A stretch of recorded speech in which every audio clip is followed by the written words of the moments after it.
everybody, it's Chris Eats, Wootini over at GayGamer.net, here with another weekly video podcast, and this is it. This is the big week.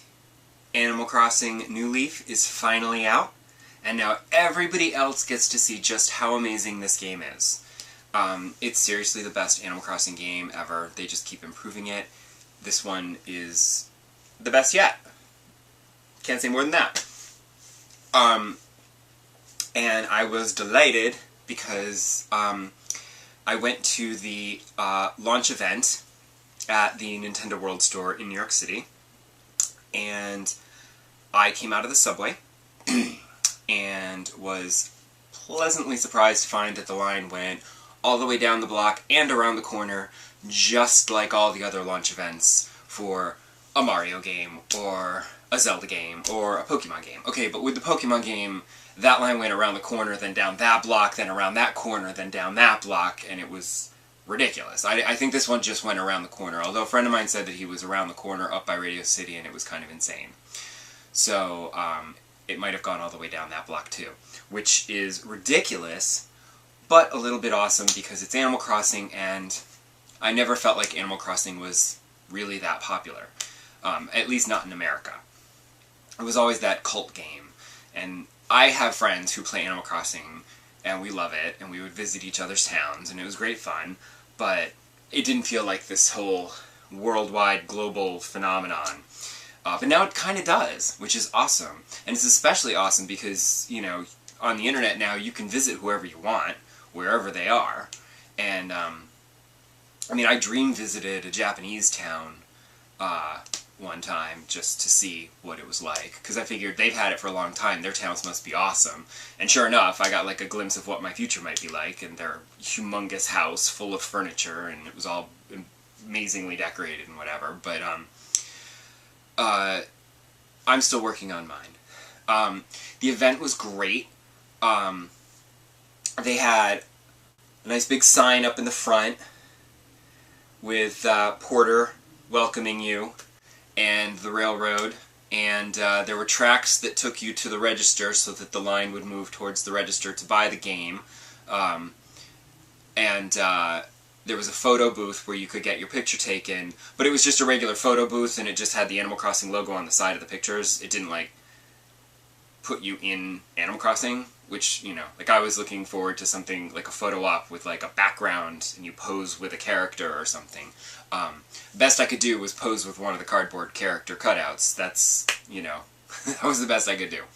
But they had various games, where each game would give you a pin. So there was a bug-catching game where you entered this little container, and these little pieces of paper with bugs on them flew around, and you had to grab a bunch of them. There was a mural that you could help color based on the art, although people started doing their own thing, and so it got a little crazy. Then upstairs they had a fossil matching game, which was extremely popular because, as I found out later, I saw someone with a KK slider button, and I said, "Oh, where did you get the KK slider button?" They said, "Oh, that's for the fossil matching game." And I'm like, that's why that line is 3 times the size of every other activity. So I didn't get a KK slider button. The fishing game didn't have much of a line, so I tried that. Just little magnetic pieces of, cardboard with fish, and you just pick them up, and you try to match 2 fish, and then you get a pin. Yay! And they did have a DJ upstairs playing music, and awesomely, when I walked into the building, they were actually playing a KK Slider song, and I was so excited. And then they played some regular music, but then in between the regular music they would play more KK Slider music, so it was pretty authentic and awesome. And then at one point they played that really amazing KK Slider cover of Get Lucky by Daft Punk that has been making the rounds on YouTube, and it was amazing. I also had the opportunity while I was there to sit down, obviously street pass people, because, you know, that's what it's all about. And I did manage to finish the Animal Crossing puzzle, which was exciting. but I also sat down and people had started to open up their towns and build them and create them and stuff. So once a little bit of time at the event had gone by, people had created towns. There was actually one person who also had the game from like a week or two ago, so he'd already gotten started. But I sat down and I said, hey, I'll open up my gates and you guys can come over and get whatever, get some fruit and whatever you want, because I had a bunch of different fruit. I think I might still be missing one or two, but I've got most of it now. And so they came over, they picked up some fruit, and then I said, hey, why don't we go down to the island, and I'll show you guys the island, because you don't unlock the island for like a week, probably. And so we went to the island, and we played the balloon shooting minigame, and it was great fun. And then I had to boot them out of my town, and have them do their own thing, because I needed to go off and see more things. Because I could have just sat there and played Animal Crossing with people all afternoon. The store is having special Animal Crossing events, so like regularly, so you can come and visit people's towns and be social in Animal Crossing in person as opposed to just on the internet. But the event was fantastic. It was a roaring success. I had a friend who texted me from the line and said, hey, I was just told that where we are in line, they're not going to have any more games anymore. And I said, oh my god, that's horrible. So when he got inside, he ended up just buying the bundle because they still had some of those left. So he wanted the bundle. He didn't mind. He's like, I'll just get the bundle anyway. And I wanted the bundle too. The thing is that I didn't want to get it there because A, I didn't want to wait in that line, and B, I don't think I could cut the line. I don't think they'd let me do that. And steal a bundle that could have gone to somebody who's been waiting in line for 2 hours. That's kind of shitty. I wouldn't really want... As much as I want one, I feel like that's not the right thing to do, and I would feel bad. But I had already put a deposit down on one at my GameStop in Brooklyn, where I live, because I had trade-in, and I had traded in an old 3DS, and in fact, it's like the one time that I feel like I actually got a legitimate amount of money on a GameStop trade-in. Like, I got almost $100 for trading in the old 3DS, which is amazing, because I'm used to getting, like, nothing. Because it takes me so long to play a game that by the time I go to trade it in, it's already in the bargain bin, so they're like, we'll give you $5. One time, I tried to trade in a Game Boy Advance game. I mean, this is a long time ago, back when Game Boy Advance was, like, the thing. I tried to turn in, it was the Broken Sword. It was the Broken Sword port on the Game Boy Advance, and I tried to turn it in, and they were like, we can give you $1 for it. Literally $1. I don't remember if I said yes or not. I don't know if I still have it, or if I said, yeah, alright, give me the $1. I'll never play it again.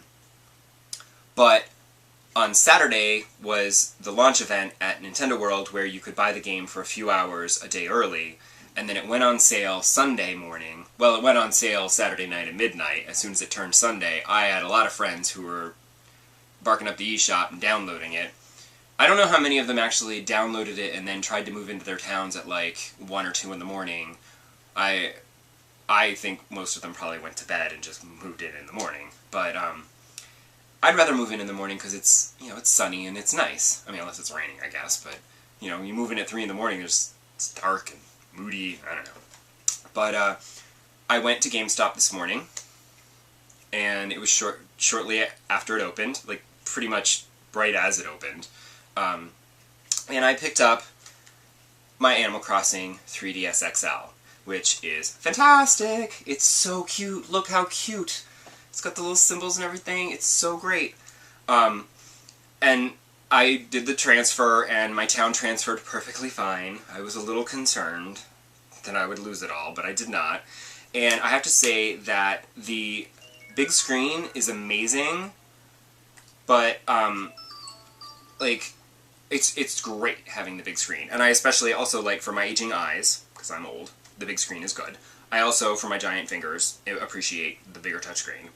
But I will say that, the screen, it looks a little pixely, because they blew it up so much, but I'll get used to that. I'm just used to the tiny screen.